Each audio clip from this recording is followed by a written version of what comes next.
আসসালামু আলাইকুম এভরিওয়ান, আপনারা সবাই কেমন আছো? আজ আমি আপনাদের মাঝে নিয়ে আসলাম মাগুর মাছ দিয়ে আলুর ঝোল। আর মাগুর মাছ দিয়ে আলুর ঝোল খেতে কিন্তু আমাদের সবার পছন্দ, আর বলতে পারেন আমাদের একটা কমন খাবার। তো বিয়াস, আর এই মাগুর মাছ রান্না করার জন্য এখানে নিয়েছি আমি মাগুর মাছ নিয়েছি। আর এই মাগুর মাছ ছিল তাজা। তো বিয়াস, আর এগুলোকে লবণ দিয়ে 2-3 বার দিয়ে পরিষ্কার করে নিয়েছি। আর নিয়েছি এখানে 2টো আলু কেটে নিয়েছি। তো বিয়াস, তারপর চুলায় একটা কড়াই বসিয়ে দিলাম আর দিয়ে দিচ্ছি রান্নার রেগুলার সয়াবিন তেল।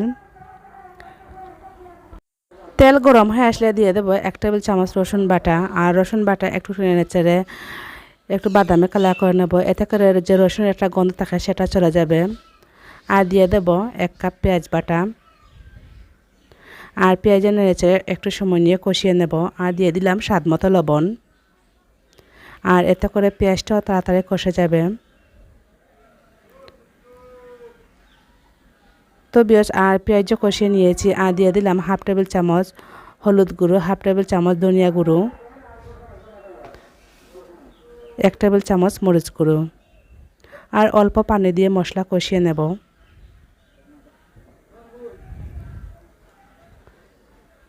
তো বিয়াস, আর মশলা কষিয়ে নিয়েছি। আর দিয়ে দিলাম আলু। তো বিয়াস, তারপরে অল্প পানি দিয়ে আমি আলুও সিদ্ধ করে নেব। আরও পুরো সিদ্ধ করব না, হাফ সিদ্ধ করে নেব। তো বিয়াস, তারপর ঢাকনা দিয়ে ঢেকে দেব। আজকের এই মাগুর মাছের আলুর ঝোল রেসিপিটি কেমন লাগলো অবশ্যই আপনারা কমেন্ট করে বলবা। আর বেশি ভালো লাগলে সাবস্ক্রাইব করে আমার পাশে থাকবা। তো বিয়াস, আর আমার চ্যানেলে তুরন্ত রান্না দেওয়া আছে, আপনারা চাইলে দেখে নিতে পারো। আশা করি আপনাদের কাছে ভালো লাগবে। তো বিয়াস, আলু যে আমি হাফ যে সিদ্ধ করে নিয়েছিলাম, এখন আমি মাছের সাথে আলু আরও রান্না করে নেব।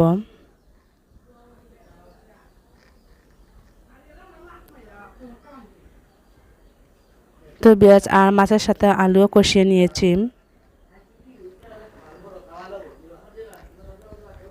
তো বিয়াস, এ পর্যায়ে দিয়ে দেব আমি ঝোলের পানি। তো বেশ, এখানে আমি 2 কাপ দিয়ে দেবো ঝোলের পানি। আর রান্না করার পর আরও শুকিয়ে আসবে। বাস, আর ঝোলের পানি দিয়ে আরও 5-6 মিনিটের মতো রান্না করে নেব। তারপরে আমি ঢাকনা দিয়ে ঢেকে দেব। আর এভাবে অল্প মশলা দিয়ে রান্না করলে কিন্তু খেতে দারুণ হয়ে থাকে এই মাগুর মাছের ঝোল। আশা করি আপনাদের মাঝে আজকের এই রেসিপিটি সহজভাবে দেখাতে পেরেছি, আপনাদের কাছে ভালো লেগেছে। আর যারা নতুন রাঁধুনি তাদের কাছে তো অবশ্যই ভালো লাগবে। তারপরে দিয়ে দিলাম 5-6টা কাঁচামরিচ।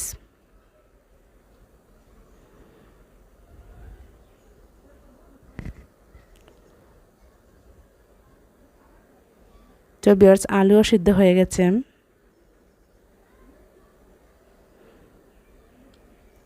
তো বেশ, এ পর্যায়ে দিয়ে দেবো আমি ধনিয়া পাতা। আর ধনিয়া পাতা দিয়ে আর 1 সেকেন্ডের মতো রান্না করে নেব।